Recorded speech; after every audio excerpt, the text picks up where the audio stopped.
What is China doing to contribute to the international system in regards to the power, economy, and the military? China's transformation on the international stage has been moving from a hostile, aggressive, rogue state of mind to a full and active participant in global institutions. When nations choose to engage in the international system, they do not drop their nation's interests in favor of international ones. Instead, countries reconceive their nation's interests and redefine the rules to meet their interests or seek ways where their interests can be met within an established international agriculture. In earlier dynamics, China invested 56 billion in oil, platinum, copper, nickel, and magnesium in Africa in 2005. Trades with Africa also rose from $10 billion in 2000 to 125 billion in 2010 and reached 300 billion in 2015. It surpassed the United States as the largest trading partner for Africa. In regards to Latin America, it increased from the year 2000 to 2010 by 1,500% in loans and direct foreign investments. China is also the top winners against Iran. It purchased 400,000 barrels of oil per day, all paid in the yuan in hopes to elevate the global standing of the yuan against the US dollar. The United States and China are both caught in the vortex of globalization, where global warming, lethal viruses, economic imbalances, and nuclear proliferations threaten the world's big powers, whether established or emerging. The United States and China need to cooperate with each other and the rest of the world to successfully manage these complex and unrelatable threats. When it comes to the global economic, China has rebalanced the global economy by continuing to move to a more domestic-led growth model and ensure the G20 is a successful forum. China's actions there are a bright spot as it is participating in the more creative and forward-looking initiatives of this young institution. When it comes to quick action to address the global economics crisis, China delivered. In the fall of 2008, the United States and the International Monetary Fund called on all nations to enact strong stimulus measures to head off a deepening spiral. It was reported by many Europeans doubted the wisdom of its course or of action. In contrast, China's immediate response to the crisis set the gold standard, according to China economic expert at the Peterson Institute, Nicholas Lardy. China's 586 billion stimulus package, representing an estimated 3.2% of the GDP, was larger in relative terms than that of any country, including the United States. It took those actions for the benefit of its own economy, of course, but they also were in line with what Washington thought was the correct approach. China was willing to discuss its stimulus plans with the United States and other countries. It has also been an active participant in these global economic institutions, shaping its own conduct significantly to comply with the rules and benefiting greatly.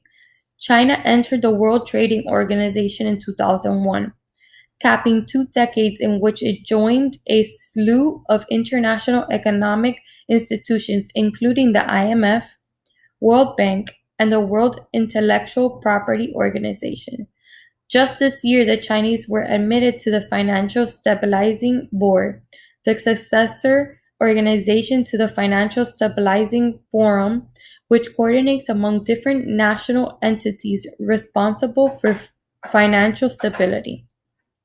Since China recently became a member of the Bank for International Settlements, central bank governor has traveled to Geneva every month, rarely missing a meeting.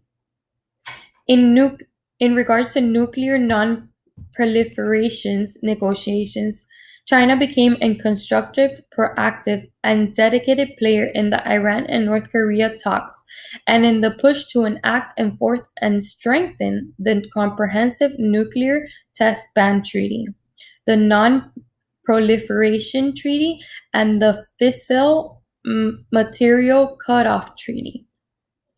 Nuclear proliferation is a central transnational threat of our time.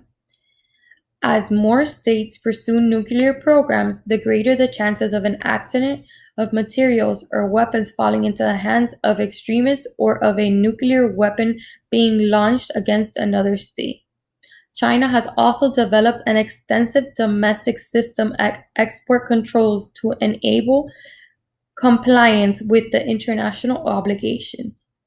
It has also created export controls regimens that match or surpass the requirements of international regimens, and in some cases, domestically expanded the list of banned exports provided by international regimens. And China has also gone beyond the requirements of non-proliferation regimens in its bilateral deals with the United States. Regarding the pandemic prevention efforts, China takes the lead to reform the WHO to make it more effective organization and also produce vaccines that meet standards for use by UN agencies. On the international front, China, along with the European Commission and the World Bank, hosted the International Pledging Conference on Avian and Human Pandemic Influenza in January 2006, a global show of leadership which in the United States Department official involved in the conference called Remarkable. The conference attracted over 100 delegates and resulted in pledges for 1.9 billion to combat the virus. The conference also produced the Beijing Declaration, which led the groundwork for further cooperation and commissions combating pandemic influenza. Chinese officials also organized the first meeting of health ministers from the Association of Southeast Asian Nations to the work with afflicted regular members to coordinate preventative strategies like poultry vaccines. Beijing's initiatives drew widespread praise. The WHO officials lauded China for making improvements every month, even every day. China's default position ingrained in the current generation of policymakers is to avoid international leadership while focusing on domestic development. Observes a senior UN official, the Chinese don't see themselves as global leaders. They don't want to live up to the requirements of global leadership, but they want to be in the room. They know there is a tension there. China's leaders argue that it is not fair to expect China to exercise global leadership and that with a quarter of the world's population, cleaning its own house goes a long way towards being internationally responsible. And to be fair, there aren't many countries that regularly punch above their weight in international systems. China is also taking a big step in trying to fix their emissions of carbons into the atmosphere. China's emissions have grown along with its economic boom in recent decades. China is the world's biggest consumer of coal, accounting for 70% of its total energy consumption, and adds the equivalent of 2 coal plants per week to its power grid. From 1990 to 2007, China carbon emissions grew by 80%. China is taking some ambitious steps towards reducing its energy intensity and increasing its renewable energy regeneration. China's current 5-year plan, which maps out the direction of the country's economic development, places a heavy emphasis on environment and resource issues and sets ambitious goals to reduce energy intensity by 20% of 2005 levels by 2010, which would in turn reduce carbon dioxide emissions by over 1 billion tons per year for a business as usual trajectory.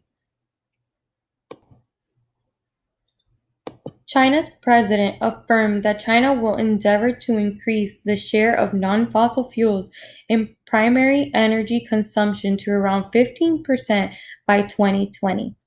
In 2007, China invested 12 billion, ranking the second in the world in terms of absolute dollar amount invested in renewable energy, just behind Germany.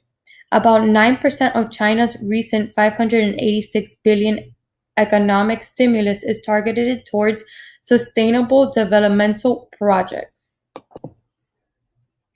In conclusion, China's relationship with the international system is still evolving.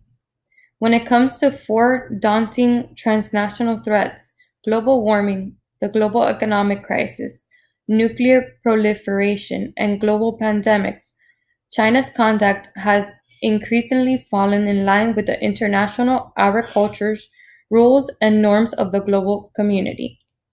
While this process has not been wholly linear, the pattern has been one of deeper engagements with international institutions and greater adherence to the rules, along with efforts to shape the rules. Some instances of global problem solving, dedication to strengthening and the system, and leadership offer hope for more of the same. It has been stated that if the United States was ever to fall, China will be quickly to replace it, even though they want to avoid the leadership.